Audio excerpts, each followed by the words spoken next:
मुख्यमंत्री देवेंद्र फडणवीस यांच्या उपस्थितीत अगदी थोड्याच वेळात नाशिकच्या जिल्हाधिकारी कार्यालयात साधू महंतांची बैठक होणार आहे। बैठकीच्या पार्श्वभूमीवर महंत येण्यास सुरुवात झाली आहे। आगामी सिंहस्थ कुंभमेळ्याच्या पार्श्वभूमीवर ही बैठक होती। अगदी थोड्याच वेळात शाही स्नानाच्या तारखा सुद्धा जाहीर केल्या जातील।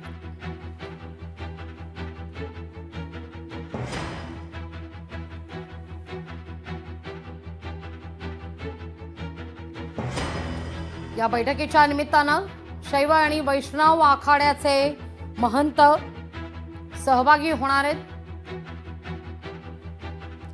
अधिक माहिती घेऊया आपले प्रतिनिधी महेश महाले यांच्याकडून। महेश, 12 वाजलेले आहेत, मुख्यमंत्री पोहोचलेत का त्या ठिकाणी आणि बैठकीला सुरुवात झाली आहे का?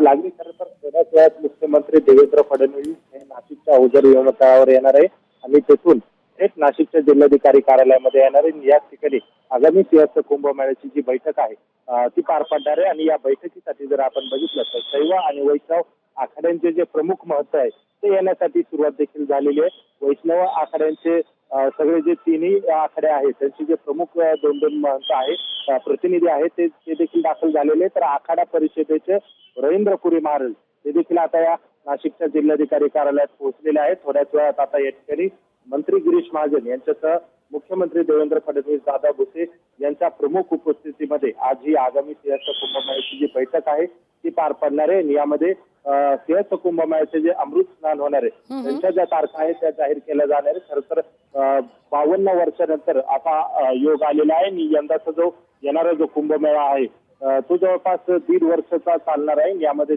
1.5 महिन्यामध्ये 3 अमृत स्नान होणार आहे। तर पूर्ण 1.5 वर्षामध्ये 42 पर्व स्नान आहे ते होणार आहे आणि थोड्याच वेळात खरं तर मुख्यमंत्री देवेंद्र फडणवीस यांच्या प्रमुख उपस्थितीमध्ये या ठिकाणी बैठक पार पडणार आहे।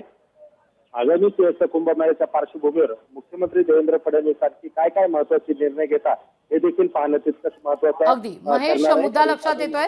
तुर्तास धन्यवाद। तुमच्याकडून या सगळ्या संदर्भात सातत्यानं अपडेट घेतच राहू।